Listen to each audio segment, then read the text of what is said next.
Welcome back to the Hirewell Hot Corner, where sports and recruit meet. I am your host, Louie Marisi, joined this week by my fellow Hirewellian, Matt Mulcahy. Dan is still off gallivanting in Europe on his honeymoon, so Matt and I are taking the reins this week. Matt, why don't you introduce yourself? Talk about your Hirewell career, what team you're on, and any of your sports interests. Yeah, sure. Thanks for having me on this week, Louie. My name's Matt Mulcahy. Been with Hirewell for about a year and a half now. I'm on our managed tech recruiting team.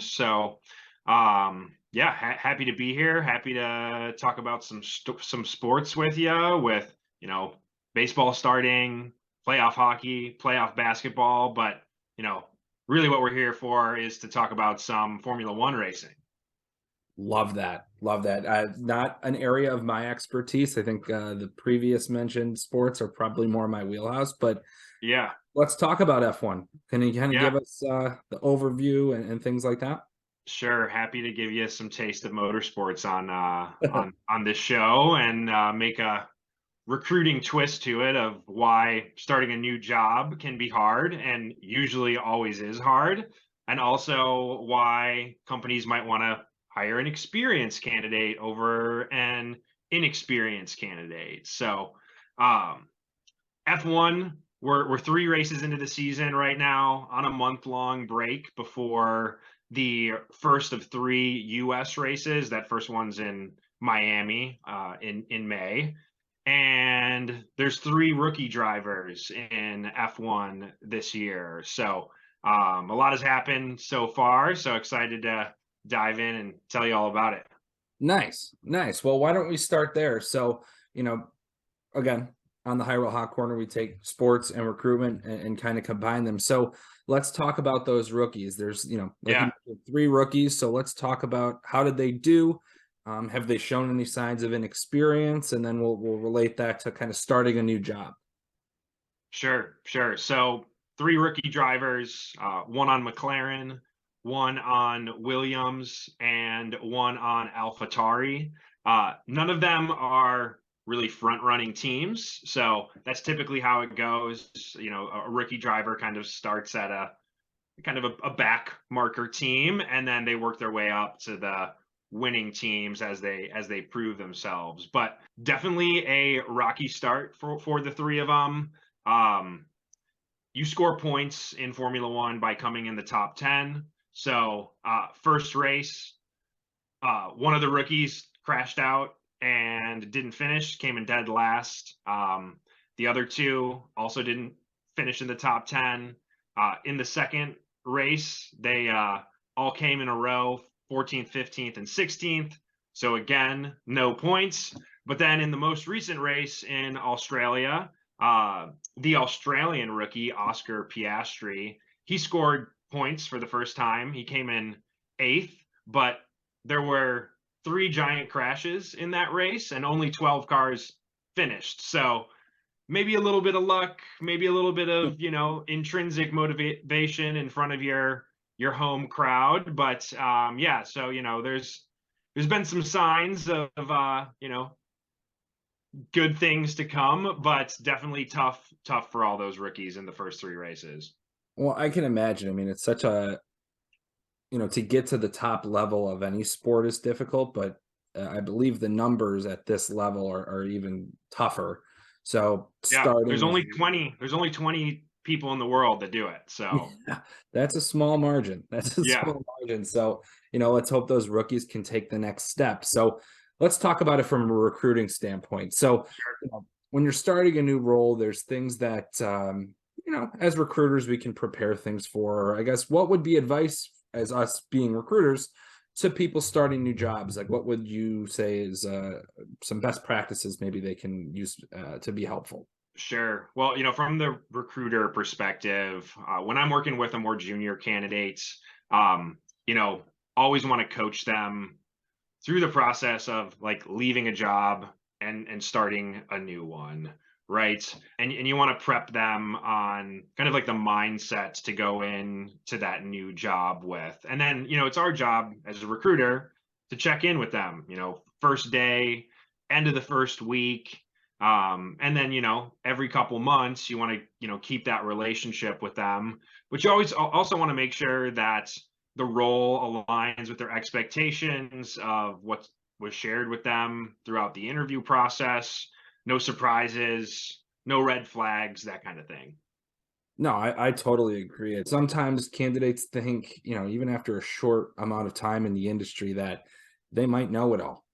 Sure. Tell them keep an open mind, be curious. It's something that you don't know everything yet, or really from any level role. Even if you're going from CEO job to CEO, like there's still things you can learn. It's a different product, a different company. So just be curious, I think, is probably one of the biggest things I would mention. And then, I guess to flip it to advice for being a new employee, how would you like, other than the mindset, but like if you're a new employee Sure. specific, you or I started a new job, what would be some things that you think would lead to success? Yeah. So, I mean, you've said it with like the curiosity thing, but also just patience. There's going to be a ramp up time at any new job, no matter if you're a rookie or, if you're experienced. So, you got to take those steps to be proactive, seek out resources, take time on your own when you've got some downtime and maybe not a whole ton of responsibilities to learn as much as you can, read through company documentation, go online, Google's your best friend. And also you want to be making connections with your coworkers and people in leadership who have been at the company longer and can show you the ropes. 1,000%. Like when I started Hirewell just over 2 years ago, like it was my first time being in agency recruiting. So Yep. learning Same. This is my that, first agency gig. yeah, like there's a learning curve there, selling multiple companies, well, selling for multiple companies and selling them as a company to candidates is different than just one company that you're working for. Yep. Um, and utilizing some of the higher end leaderships, the team leads, the managers, the VPs, and just learning and being a sponge, I thought helped me find success in a pretty quick fashion. So totally Yep. think, just the open mind and the curiosity, I think is huge. Um, Definitely. so to straight away from the rookies, people just joining new roles, to a different avenue. You mentioned to me that there's some experienced drivers in F1 that have moved several times to other teams. Now, talk to me about that. Like, when it Sure. comes to changing teams, does it happen frequently? How are those transitions, those people doing, and what are some of the reasons they move? Sure, sure. So, pretty much every season, there's a little bit of movement between teams or new drivers coming in, old drivers coming out. But who I want to talk about today is Fernando Alonso, and I'm repping his team right now, Aston Martin. A sharp Uh, shirt. I like that. yeah, yeah, thank you.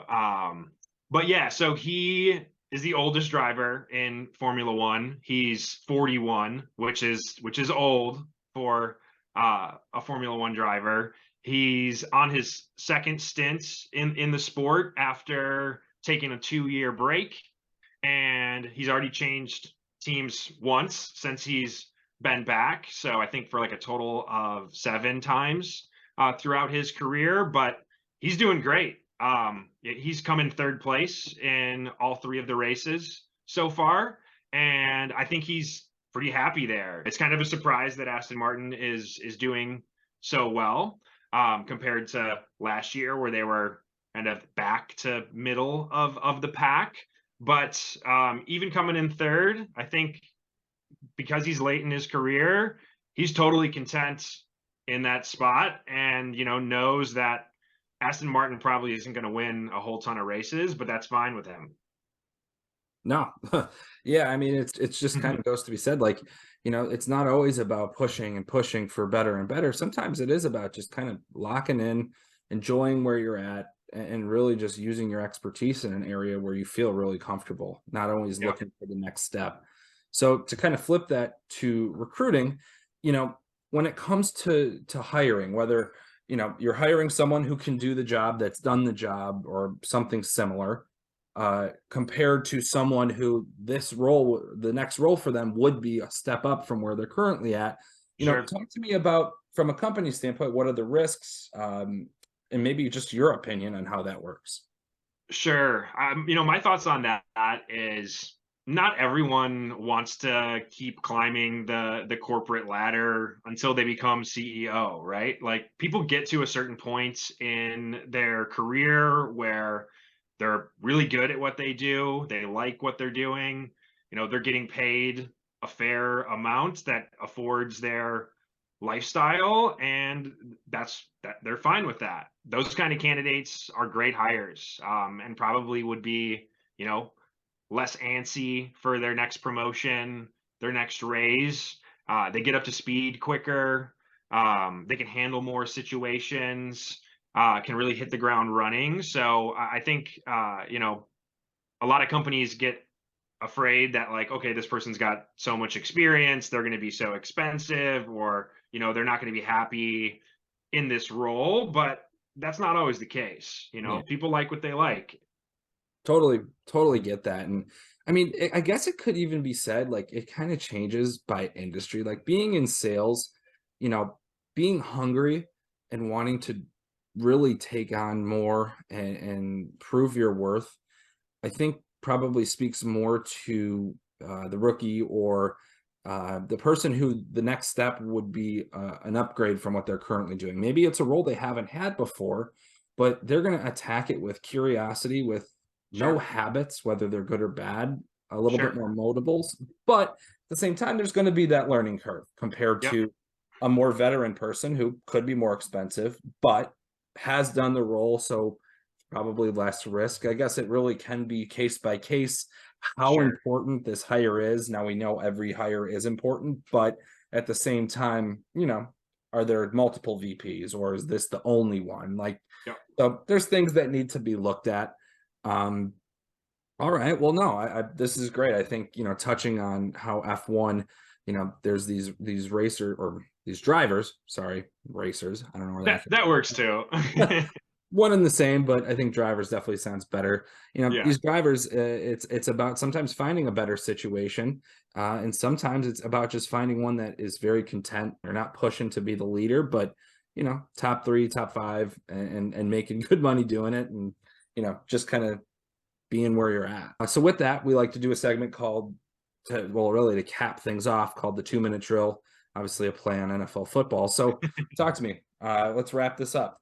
Sounds good. If it was an F1 reference, it'd be like the white flag, which is the final lap. So, yeah, thanks for having me on today. Love sharing about, rookies in F1, some of their struggles, how that relates to starting a new job when you don't have a lot of experience. You got to be patient. You got to be proactive.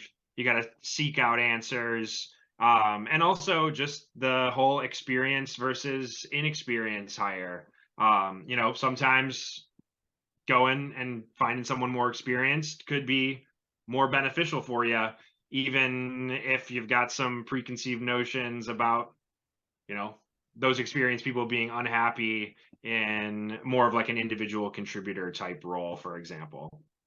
Couldn't agree more. And yeah, when it comes to rookies, I think my advice would just be curious, ask questions, don't assume anything, and really listen, actively listen, and take good notes. And then the whole kind of debate between experienced versus, I guess maybe you call it more hungry or less Sure. experienced. It can be case by case. In certain industries, having the up and comer, the hungry, I think could benefit well, but in other aspects, having the knowledge, the tenure could also be a benefit. So appreciate your thoughts on that. And, Yep. thank you guys for tuning in. On behalf of Matt and myself, this is my first time kind of hosting. Dan usually does this. So appreciate everyone sticking with us, and join us again in 2 weeks. Dan will be back. Thank God. And as always, stay classy, LinkedIn.